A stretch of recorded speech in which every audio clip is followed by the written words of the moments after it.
Sir আসতে পারি? এসেই তো পড়েছো, বসো। নাম কি তোমার? নাম বাবলু, তবে পাড়ার সবাই ধোয়া বাবলু বলে ডাকে। বিড়ির সঙ্গে কি কোনো আত্মীয়তা আছে? স্যার আত্মীয়তা নাই, কিন্তু সম্পর্ক গাঢ়। বলো তো, এক প্যাকেট বিড়িতে কয়টা স্টিক থাকে? স্যার কাস্টমার অনুযায়ী ভিন্ন হয়।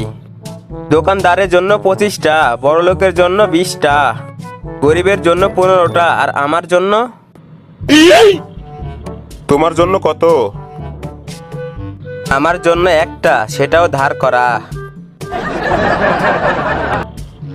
আচ্ছা, আমাদের কোম্পানিতে কাজ করতে হলে বিড়ি সম্পর্কে গভীর জ্ঞান থাকতে হবে। তুমি কি জানো বিড়ি তৈরির মূল উপাদান কি? স্যার 70% তামাক, 20% পুরনো খবরের কাগজ, 5% দোকানদারের থুতু, আর বাকি 5% বাকি 5% কি? ধোঁয়া আর কষ্ট। তুমি তো বিড়ির ব্যাপারে পিএইচডি করে ফেলেছো। চাকরিটা তোমাকেই দিয়ে দিই নাকি? স্যার চাকরি লাগবে না। কেন? আপনার কোম্পানির ব্র্যান্ড অ্যাম্বাসাডর বানান, বিজ্ঞাপন করব। তুমি বলছো চাকরি লাগবে না, তাহলে এখানে এসেছো কেন? স্যার আমি এসেছিলাম আপনার বিড়ির কোয়ালিটি টেস্ট করতে। কি বলে? হ্যাঁ স্যার, আমি বিভিন্ন কোম্পানির বিড়ি পরীক্ষা করি। এটা খেলে বেশি কাশি হয় নাকি ধোঁয়া কম হয়, এইসব রিপোর্ট তৈরি করি। মানে তুমি বিড়ি রিসার্চার? একদম। ঠিক আছে, তাহলে এটা টেস্ট করো। স্যার আমি শুধু রিসার্চ করি, খাই না। বাহ, গবেষণা করো কিন্তু খাও না। স্যার সাপ নিয়ে গবেষণা করলে কি সাপ খেতে হয়?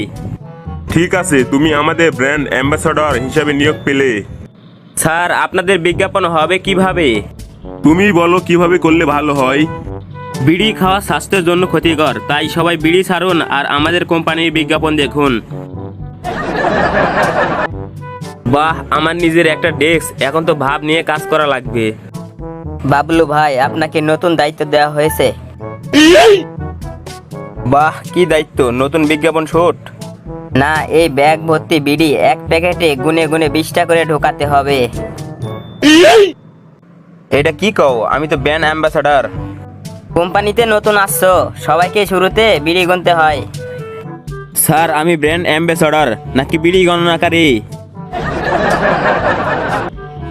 দুইটাই, আগে শিখতে হবে, তারপর বিজ্ঞাপন দিতে হবে। আচ্ছা তাহলে আমি নতুন বিজ্ঞাপন বানিয়ে দেই। কি বিজ্ঞাপন? বিড়ি কম খান, আর যদি খান তবে আমাদের কোম্পানিটাই খান।